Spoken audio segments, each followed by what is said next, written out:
सुल्तानुल आरिफीन हजरत बायजीद बुस्तामी रहमतुल्लाह अलैह के पास एक बंदा आया, अर्ज करने लगा कि हजरत यहाँ आपके बुस्तान शहर के बाहर कुछ लोग आए हैं, अपने आप को सूफी कहलाते हैं, फकीर कहलाते हैं, दुर्वेश कहलाते हैं, लेकिन वो कहते हैं नहन वसलना फला हाजत लना इला सौम वसला, हम वासिल हो गए हैं, हमें नमाज रोजे की जरूरत नहीं है। हम वासिल हो गए हैं इसलिए हमें नमाज रोजे की जरूरत ही नहीं है। सुन लीजिए, कान खोलकर सुन लीजिए, आज भी ऐसे नाम नेहाद सूफी फिरते हैं जो कहते हैं नमाजों पर नहीं, रोजे पर नहीं, हम अल्लाह से वासिल हो गए हैं, हमें नमाज रोजे की जरूरत नहीं। याद रखिए मुसलमानों, ऐसा शख्स कभी वली हो नहीं सकता जो मेरे आका की सुन्नतों के खिलाफ करने वाला हो। तो लोगों ने अर्ज किया हजरत वो बंदे आए हैं, वो अपने आप को सूफी कहलाते हैं, कहते हैं हम वासिल हो गए, हमें नमाज रोजे की जरूरत ही नहीं है। आपने फरमाया सदकू फिल वसूल, ये सच कहते हैं, ये वासिल हो गए हैं, वलाकिन इला सकर, लेकिन ये वासिल बजहन्नम हुए हैं, वासिल बिल्ला नहीं हुए।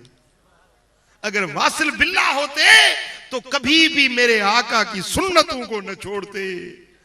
ये वासिल बिल्ला नहीं हुए, ये अल्लाह से नहीं मिले, ये जहन्नम में गिरे हैं, ये दोज़ख से वासिल हो गए हैं। जो मेरे आका की शरीयत को छोड़ देता है, फकीरी का दावा करता फिरे, सूफी कहलाता फिरे, लेकिन वो सूफी नहीं हो सकता, वो फकीर नहीं हो सकता, वो अल्लाह के दरबार में अपना मकाम नहीं हासिल कर सकता। अगर कोई मकाम हासिल करता है तो आका के दर की गुलामी में मिलता। सल्लल्लाहु अलैहि या रसूल अल्लाह।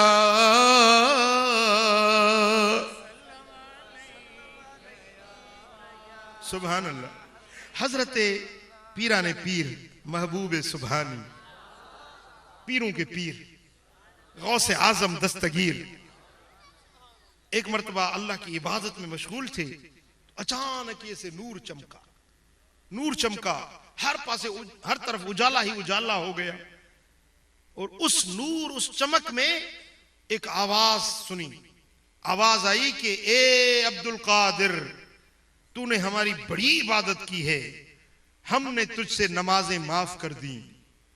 ये नूरानियत चमक दमक हो रही थी और ये आवाज आई। तो आपने सोचा कि नमाज तो कभी मदीने वाले आका पर माफ नहीं हुई,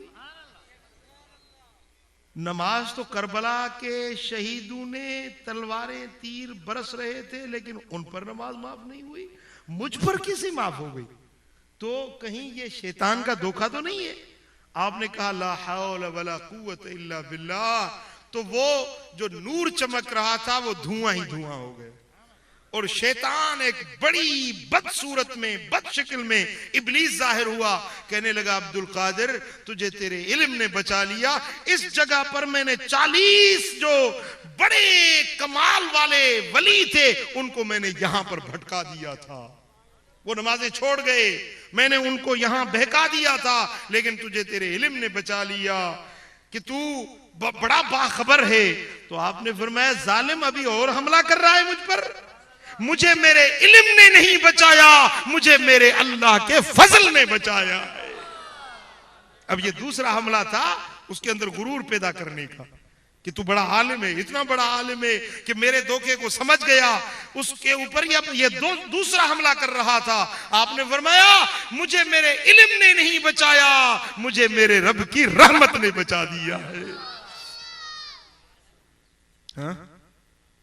देखिए ना, कुछ लोग तो ऐसे होते हैं झूठे मुद्दई जो कहते हैं हम फकीर हैं, फकीरी के फे का उन्हें पता नहीं होता है, वो तसव्वुफ की दावा करते हैं, तसव्वुफ के ते का नुक्ता नहीं जानते, वो झूठे होते हैं, बस ऐसे ही ढोंग रचा लेते हैं, अपने आप को सूफी दुर्वेश कहलाते हैं। और कुछ लोग ऐसे होते हैं जो बज़ाहिर फकीर होते हैं, वो जिक्र फिक्र भी करते हैं, वो अल्लाह की इबादत भी करते हैं, सूफियाए किराम के तरीके पर चलते चलते फिर इस तरह वो धोखे में आ जाते हैं। इस तरह वो शैतान उनको भटका देता है, वो नमाजें छोड़ देते हैं, वो सुन्नत और शरीयत को छोड़ देते हैं। अजीज़ान गिरामी, जिसने मेरे आका के दीन को छोड़ा, इस्लाम को छोड़ा, कुरानी अहकामात को छोड़ा, वो कभी भी वली नहीं हो सकता। वली वो होता है जिसके गले में मेरे आका की गुलामी का पट्टा डला हुआ।